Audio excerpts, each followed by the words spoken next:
حضرت ابو ہریرہ رضی اللہ تعالیٰ عنہ بڑے جلیل القدر صحابی ہیں۔ حضور کے شب و روز کو آپ دیکھتے اور اسے تحریر کرتے، یاد رکھتے، کیونکہ آپ اصحاب صفہ میں سے ہیں، وہیں رہتے۔ جب آپ اسلام لائے تو والدہ ابھی اسلام نہیں لائی تھی، اور اسلام اور بانی اسلام کے بارے میں ان کے نظریات اس وقت اچھے نہیں تھے، لیکن حضرت ابو ہریرہ اپنی والدہ سے بڑی محبت کرتے، پیار بھی بہت تھا، خدمت بھی بہت کرتے، لیکن جب والدہ اس قسم کی گفتگو کرتی ہیں اسلام کے بارے میں تو آپ کو بڑی تکلیف ہوتی۔ آپ کہہ بھی کچھ نہیں سکتے کہ والدہ ہیں۔ ایک دن جب بہت زیادہ دل بھر آیا تو حضور کی خدمت میں حاضر ہوئے اور آ کر عرض کی، یا رسول اللہ صلی اللہ علیہ وآلہ وسلم، میری والدہ کی ہدایت کے لیے دعا فرمائیں۔ شکایت نہیں کی والدہ کی، کیا آ کر عرض کی؟ حضور ہدایت کے لیے دعا کیجیے۔ رحمت عالم صلی اللہ علیہ وسلم نے اسی وقت اپنے دستے مبارک اٹھا دیے اور ان کی والدہ کے لیے دعا کی۔ اجابت کا صحرا، عنایت کا جوڑا، دلہن بن کے نکلی دعائے محمد۔ جیسے ہی دعا مکمل ہوئی، حضرت ابو ہریرہ نے دوڑ لگا دی گھر کی طرف، یعنی انہیں یقین تھا کہ میرے گھر پہنچنے سے پہلے دعا پہنچ چکی ہے۔ گھر جاتے ہیں، دروازے پہ دستک دیتے ہیں تو ماں کہتی ہیں صبر کرو، میں غسل کر رہی ہوں۔ آپ باہر انتظار کرتے ہیں، جیسے ہی والدہ دروازہ کھولتی ہیں، جب آپ اندر جاتے ہیں تو ماں کہتی ہے کہ بیٹا مجھے بھی کلمہ پڑھا کے داخل اسلام کر۔ حضرت ابو ہریرہ کا اصل نام جو ہے وہ عبد الرحمن ہے، لیکن آپ بلیوں کے ساتھ بہت پیار کرتے تھے، کھیلتے تھے۔ ایک بلی بھی آپ نے پالی ہوئی تھی۔ تو ایک مرتبہ میرے آقا کریم علیہ السلام نے فرمایا، یا ابی ہریرہ، تو آپ کو جب یہ لقب ملا آقا کریم علیہ السلام کی جانب سے تو یہ نام اتنا پسند آیا کہ آپ یہی نام آپ کی پہچان بنا۔ آج دنیا انہیں حضرت ابو ہریرہ رضی اللہ تعالیٰ عنہ کے نام سے جانتی ہے۔ ایک مرتبہ میرے آقا کریم علیہ السلام مسجد نبوی شریف میں تشریف فرما ہیں، صحابہ بھی بیٹھے میں، اتنے میں لبائے مبارک کو جنبش ہوئی، ارشاد گرامی ہوا کہ تم میں سے کون ہے جو نصیحت لینا چاہے اور پھر اس نصیحت کو قبول کرے اور آگے پہنچائے۔ حضرت ابو ہریرہ رضی اللہ تعالیٰ عنہ نے ہاتھ کھڑا کیا کہ حضور میں حاضر، لبیک یا رسول اللہ، میں حاضر۔ تو آپ نے حضرت ابو ہریرہ رضی اللہ تعالیٰ عنہ کا ہاتھ پکڑا، جیسے یہ ہاتھ ہوتا ہے نا، یوں ہاتھ پکڑنا، یہ پکڑ کر جیسے اس طریقے سے گنوایا کہ یہ 5 نصیحتیں ہیں، 1 2 3 4 5، 5 نصیحتیں میرے آقا کریم علیہ السلام نے ارشاد فرمائی۔ اب سوچیں کہ بات کس نے ارشاد فرمائی؟ جو جوامع الکلم ہے، مختصر لیکن جامع بات، یہ حضور کا خاص انداز تھا۔ تو آپ علیہ السلام نے 5 نصیحتیں فرمائیں جناب ابو ہریرہ رضی اللہ تعالیٰ عنہ۔ اب وہ سنیے کہ کون سی نصیحت ہے، اور ہم بھی اس سے ان نصیحتوں کو سنیں اور اس پر عمل کرنے کی پوری کوشش کریں۔ اور یہ 5 باتیں وہ ہیں کہ میں یہ سمجھتا ہوں کہ اگر ہم اسے زندگی میں شامل کریں تو ہماری زندگی سنور جائے۔ ارشاد فرمایا ابو ہریرہ، حرام سے بچنا، تم سب سے بڑے عابد بن جاؤ گے۔ حرام سے بچنا، تم سب سے بڑے عابد بن جاؤ گے۔ یعنی ہم یہ سمجھتے ہیں کہ عابد بننے کے لیے تسبیح زیادہ پڑھنی ہے، وظیفے زیادہ پڑھنے ہیں۔ ہم تو یہ سمجھتے ہیں کہ نوافل بہت زیادہ پڑھیں تو عابد کہلائیں گے، نفلی روزے زیادہ رکھیں تو عابد کہلائیں گے۔ لیکن حضور علیہ السلام نے جو بات ارشاد فرمائی، فرمایا حرام سے بچنا، مطلب گناہوں سے بچنا۔ شریعت نے جن کاموں کو حرام کہا ان سے دور رہنا. یہ ایک ایسا خوبصورت فارمولہ ہے. بہت سارے لوگ اعمال صالحہ بھی کرتے ہیں لیکن وہ حرام سے نہیں بچتے. کوئی نہ کوئی حرام کی آمیزش شامل ہو جاتی ہے. اب دودھ کا پیالہ ہے لیکن اس میں چند قطرے اگر آپ نے کسی ناپاک شے کے ڈال دیے کیا ہوگا؟ ہمارا جو جسم ہے نا اس کو غذا کی ضرورت ہوتی ہے کیونکہ یہ اسی دنیا سے بنا ہے اور دنیا کی خوراک چاہیے. مٹی سے بنا ہے اور تمام چیزیں جتنی ہم کھاتے ہیں وہ ساری کہاں سے اگتی ہیں؟ مٹی سے. گوشت بھی ہم کھاتے ہیں تو وہ بھی مٹی سے ہوتا ہے. یعنی جانور گھاس کھاتا ہے اس سے گوشت بنتا ہے اور اس گوشت تو تمام چیزیں بنیادی طور پر ہم مٹی سے لیتے ہیں اور پھر مٹی میں چلے جاتے ہیں کیونکہ جسم یہیں سے بنا ہے. لیکن صرف جسم نہیں ہے ہمارے پاس، روح بھی ہے. اور روح کی غذا کیا ہے؟ ذکر اللہ ہے. روح لطیف جب ہوتی ہے جب بندہ گناہوں سے بچتا ہے. اندر کا سکون جب ملتا ہے جب بندہ گناہوں سے بچتا ہے، حرام کاموں سے بچتا ہے. اور بہت ساری ایسی چیزیں جو حرام کے زمرے میں آتی ہیں وہ شامل کر لیتے ہیں کہ یار کبھی کبھی سے کیا ہوتا ہے. نہیں، یہ حلاوت عبادت کی ختم ہو جاتی ہے. ایک لقمہ حرام کھانے سے 40 دن تک عبادت کی لذت چلی جاتی ہے، ختم ہو جاتی ہے. تو اب آپ سوچیں جو کھاتا ہی حرام ہو، پیتا ہی حرام ہو، انسان پہلا گناہ کرتا ہے تو دل پر ایک ڈاٹ لگ جاتا ہے سیاہی کا. جیسے کپڑے وائٹ ہیں تو ایک ڈاٹ لگے گا تو کیا ہوگا؟ نظر آئے گا نا وہ. لیکن انسان توبہ کر لے تو وہ دھل جاتا ہے. لیکن اگر توبہ نہ کرے، دوسرا گناہ کرے تو دوسرا ڈاٹ، تیسرا ڈاٹ، چوتھا ڈاٹ، حتیٰ کہ وہ دل پورا سیاہ ہو جاتا ہے اس کا. اور جب کسی کا دل سیاہ ہو جائے تو پھر اس پر نیکی کی بات اثر انداز نہیں ہوتی. آپ نے دیکھا ہوگا بہت سارے لوگ ایسے ہیں آپ کچھ بھی ان کو سمجھا لیں نہیں سمجھ میں آئے گا. وجہ کیا ہے؟ دل سیاہ ہو گیا. گناہ کر کر کے وہ اندر سے سیاہ ہو گیا. اب ظاہر ہے کہ اس کا ایک پروسیس ہے، اس کو صاف کرنے کا، دل کا زنگ دور کرنے کا ایک طریقہ ہے کہ قرآن کی تلاوت کثرت سے کی جائے، اپنی موت کو یاد کیا جائے، نیک لوگوں کی سنگت اختیار کی جائے اور استغفار کی کثرت کی جائے. اس سے کیا ہوتا ہے؟ دل آہستہ آہستہ صاف ہونا شروع. اور دل کی دھلائی پتہ ہے کیسے ہوتی ہے؟ آنکھوں کے ان آنسوؤں سے دل صاف ہوتا ہے. دل صاف کہاں سے ہوتا ہے؟ یہاں سے. یہ جب آنسو گرتے ہیں نا تو دل کی صفائی ہو رہی ہوتی ہے. گناہوں سے بچنا یہ انتہائی ضروری ہے، انتہائی ضروری ہے.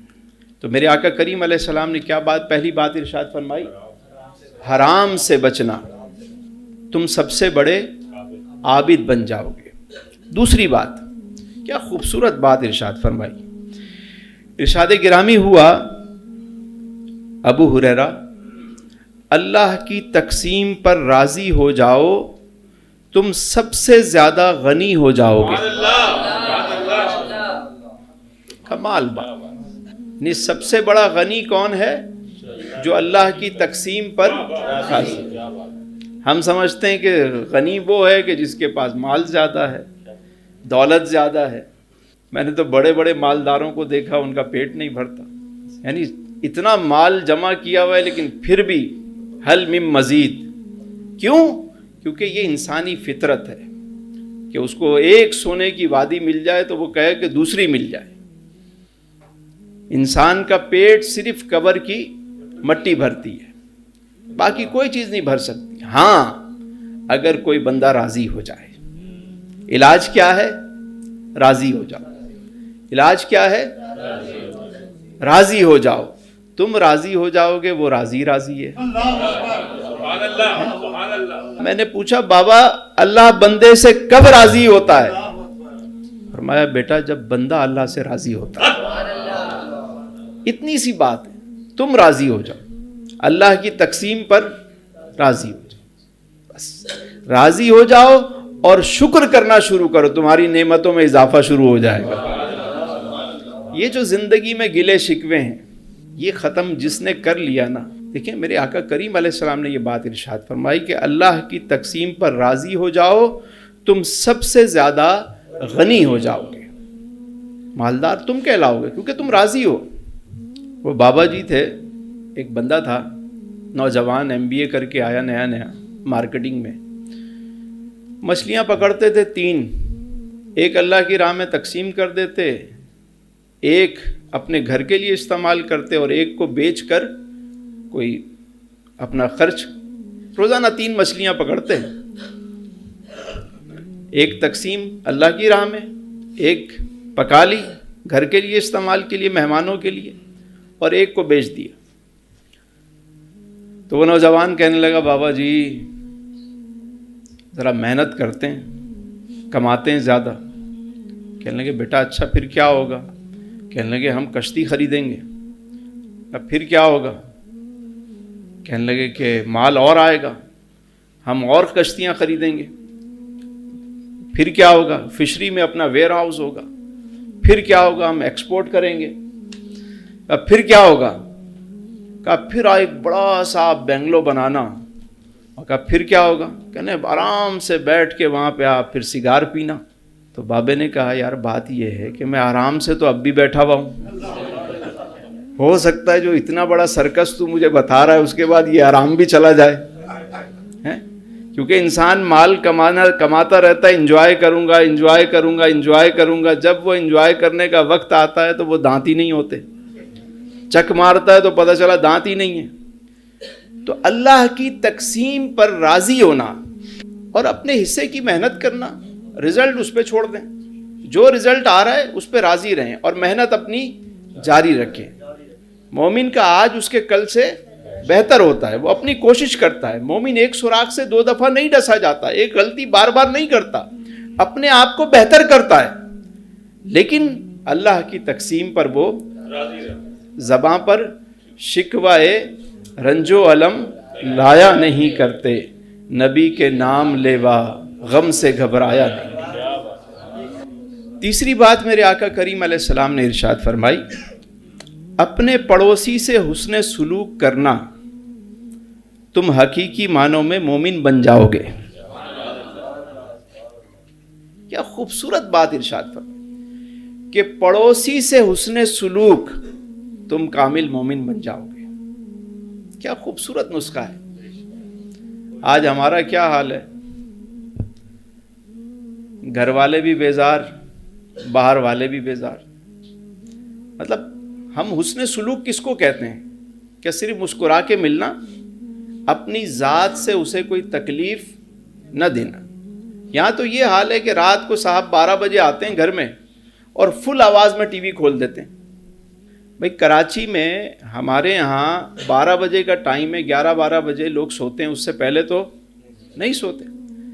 آپ 12-1 بجے رات کو 2 بجے آئے گھر پہ اور فل آواز میں آپ نے لگا لیا, خبریں سن رہے ہیں تو یہ سن رہے ہیں تو, اور بڑے برابر میں کوئی بندہ سو رہا ہے, وہ آپ کی وجہ سے ڈسٹرب ہو رہا ہے. وہ آپ سے کچھ کہے تو آپ کہتے ہو بھائی میں تو اپنے گھر میں ہوں, کھلا کھاؤں ننگا نہاؤں, تمہیں کیا مسئلہ ہے. اوپر اس سے الجھ پڑتے ہیں ہم. یعنی باہر ممالک میں مہذب جو ترقی یافتہ ممالک ہیں جہاں آپ جائیں, وہاں رات کو ہارن بجانے پہ بھی پابندی ہے, کسی کی نیند میں خلل پیدا ہوتا ہے. ہم رات کو فون پہ سیڑھیاں چڑھ رہے ہیں, فون پہ پتہ نہیں کتنی باتیں لاؤڈ کرتے کرتے آگے اپنا دروازہ, اپنی بیل, اور اندر گئے, پھر ٹانگ پہ ٹانگ رکھی, کیونکہ رات کو تو جاگنا ہے.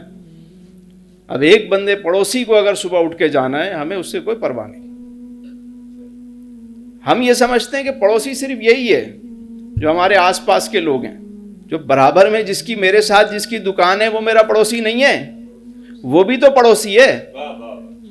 میرے آفس میں میری برابر والی سیٹ پہ جو بندہ بیٹھا ہوا ہے, میرا کولیگ, وہ میرا پڑوسی نہیں ہے. اگر میری ذات سے اس کو تکلیف ہو رہی ہے, میں کھانس رہا ہوں اس کی طرف منہ کر کے, میں مطلب میرے منہ سے بدبو آ رہی ہے, وہ بیچارہ اذیت میں بیٹھا ہوا ہے اور کچھ کہہ بھی نہیں رہا, منہ میں پورا گٹکا کر کے باتیں کرتے ہیں, اگلا بندہ دیکھ کے اس کو کچھ ہو رہا ہوتا ہے, بیچارہ کچھ نہیں کہہ رہا ہوتا. کسی کی دیوار پہ آپ نے پیک مار دی پڑوسی کے. مطلب اخلاق ہمارا کہاں چلا گیا ہے. میرے آقا کریم علیہ السلام کا ارشاد گرامی دیکھیے, سبحان اللہ. ارشاد فرمایا اپنے پڑوسی سے حسن سلوک کرنا تم حقیقی معنوں میں مومن بن جاؤ. کیا خوبصورت نسخہ ہے. اگر بالفرض پڑوسی کی ذات سے آپ کو تکلیف پہنچے تو پھر اس پر کیا کرنا ہے؟ صبر کرنا.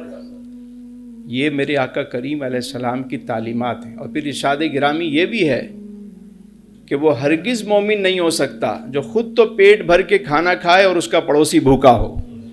آپ کے آفس میں برابر والا بندہ بھوکا بیٹھا ہوا ہے, آپ کھا رہے ہیں, اگر ایک ہی روٹی ہے تو آدھی اس کو دیتے ہیں, آدھی خود کھا لیتے ہیں. اگر پڑوسی بھوکا ہے اور آپ پیٹ بھر کے بیٹھے ہوئے اور سجدے میں ساری رات عبادت کر رہے ہیں تو اس سے بہتر ہے اس کا پیٹ بھر دیں. یہ چھوٹی چھوٹی باتوں سے دیکھیں, قرب الہ جب بھی کسی کو ملا ہے نا, اللہ تک پہنچنے کے جتنے راستے ہیں وہ مخلوق سے ہو کر گزرتے ہیں. مخلوق سے ہو کر گزرتے ہیں رب تک پہنچنے کے جتنے راستے ہیں. چوتھی بات ارشاد فرمایا جو اپنے لیے پسند کرتے ہو وہی دوسروں کے لیے پسند کرنا, تم سچے مسلمان بن جاؤ گے. آج کل جو ماڈرن لینگویج ہے اس میں کہا جاتا ہے ون ون پالیسی بناؤ بھائی دونوں کے لیے.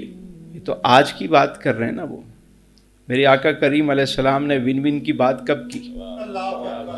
فرمایا جو اپنے لیے پسند کرو وہی دوسروں کے لیے پسند کرو. اگر مجھے یہ پسند نہیں ہے کہ میری بیوی کو, میری بیٹی کو کوئی اور دیکھے, اگر مجھے یہ نہیں پسند تو میں دوسرے کے لیے کیوں پسند کروں؟ اگر میں چاہتا ہوں کہ میرے گھر میں کوئی نہ جھانکے, مجھے یہ نہیں پسند, تو میں کسی کے گھر میں جھانکوں؟ یہ چھوٹی چھوٹی باتیں ہیں کہ جو میں اپنے لیے پسند نہیں کرتا. میں چاہتا ہوں کہ میرے بچوں کو کوئی گالی نہ دے, میرے بچوں کو کوئی نہ جھڑکے, میری فیملی سے کوئی بدتمیزی نہ کرے. میں یہ چاہتا ہوں نا, یہ پسند کرتا ہوں, تو میں دوسروں کے ساتھ اگر یہ کروں تو میرے آقا کریم علیہ السلام نے ارشاد فرمایا جو اپنے لیے پسند کرتے ہو وہی دوسروں کے لیے پسند کرو. اگر معاشرے میں صرف ایک اس اصول پہ ہی عمل کر لیں ہمارا معاشرہ سدھر جائے. یہ جو ہمارے ایلیٹ کلاس ہے, ہمارے حکمران طبقہ ہے, اپنے لیے تو وہ کچھ اور پسند کرتے ہیں, اپنا علاج تو کہیں اور کرواتے ہیں. صرف اس ایک اصول کو ہی اپنا لیں تو ہم ترقی کر جائیں. جو اپنے لیے پسند کریں, اپنا کچرا کسی اور کے آگے پھینک دیا, اپنے گھر کے آگے جھاڑو لگا دیا, وہاں جمع کر کے ڈال دیا. اللہ اکبر یار, اپنی نالی سیدھی کر دی, دوسرے کی طرف موڑ دیا سارا. یار اگر آپ اپنے لیے پسند نہیں کرتے تو اس کے لیے بھی پسند نہ کرو, اس کو بھی اتنی ہی تکلیف ہوگی جتنی آپ کو ہوگی. اور آخری بات ارشاد فرمائی کہ زیادہ نہ ہنسنا ورنہ تمہارے دل مردہ ہو جائیں گے. زیادہ ہنسنے سے منع کیا گیا.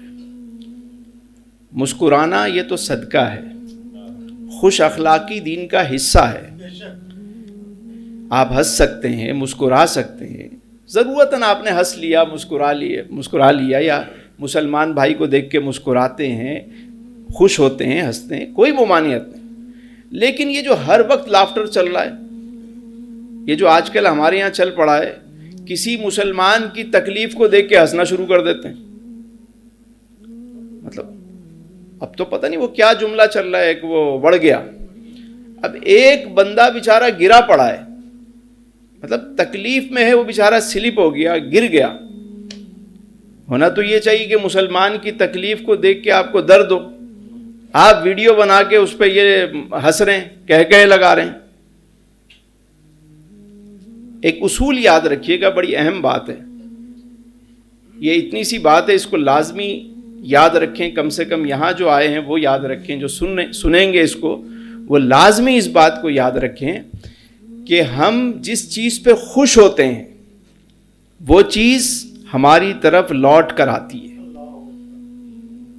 بات سمجھیے گا, یہ بڑی اہم بات بتا رہا ہوں. ہم جس چیز پر خوش ہوتے ہیں یہ لا آف اٹریکشن ہے. ہم جس چیز پہ خوش ہو رہے ہیں، یعنی کسی نے اچھا گھر لیا ہم خوش ہو گئے، کسی نے کوئی اچھی گاڑی لی ہم خوش ہو گئے، کسی کے بیٹے کی اچھی جگہ شادی ہوئی، بیٹی کی شادی ہوئی اور اس کی خوشی میں ہم خوش ہو گئے، تو کیا ہوا؟ وہ خوشی ہماری طرف بھی لوٹ کر آئے گی. لیکن اسی طرح جب کسی کی تکلیف پہ ہم خوش ہوتے ہیں تو وہ تکلیف بھی آپ کی طرف لوٹ کر آتی ہے. کیوں؟ کیونکہ آپ خوش ہو رہے ہیں، اس کو ویلکم کر رہے ہیں. جس چیز پہ آپ خوش ہوتے ہیں وہ چیز آپ کی طرف آئے گی. ایک بیچارہ مطلب سلپ ہو گیا یار، آپ وہ اچھا پھر بنا کر ویڈیو سب کو سینڈ بھی کر رہے ہیں کہ یہ دیکھو کیا لافٹر ہے، کیا مطلب کیا بےہودگی ہے یہ. ہم کس طرف چل پڑے؟ جنہیں لائی گلی اودے نال چلی. کوئی عقل و شعور نام کی کوئی چیز نظر ہی نہیں آ رہی. آقا کریم علیہ السلام نے جو بات ارشاد فرمائی، کیا فرمایا؟ زیادہ نہ ہنسنا ورنہ تمہارے دل مردہ ہو جائیں گے. میں ایک مرتبہ پھر بات دہرا دیتا ہوں تاکہ یہ 5 ارشاد گرامی ہیں. پہلی بات ارشاد فرمائی ابو ہریرہ، حرام سے بچنا تم سب سے بڑے عابد بن جاؤ گے. نمبر 2، اللہ کی تقسیم پر راضی ہو جاؤ، تم سب سے زیادہ غنی ہو جاؤ گے. اپنے پڑوسی سے حسن سلوک کرنا، تم حقیقی معنوں میں مومن بن جاؤ گے. اور جو اپنے لیے پسند کرتے ہو وہی اوروں کے لیے پسند کرنا، تم سچے مسلمان بن جاؤ گے. زیادہ نہ ہنسنا ورنہ تمہارے دل مردہ ہو جائیں گے. اللہ تعالیٰ سے دعا ہے کہ جو کچھ ہم نے سنا اس پر ہمیں عمل کی توفیق عطا فرمائے، اور کوئی غلطی ہو گئی ہو گفتگو میں رب کریم اپنی رحمت سے معاف فرمائے.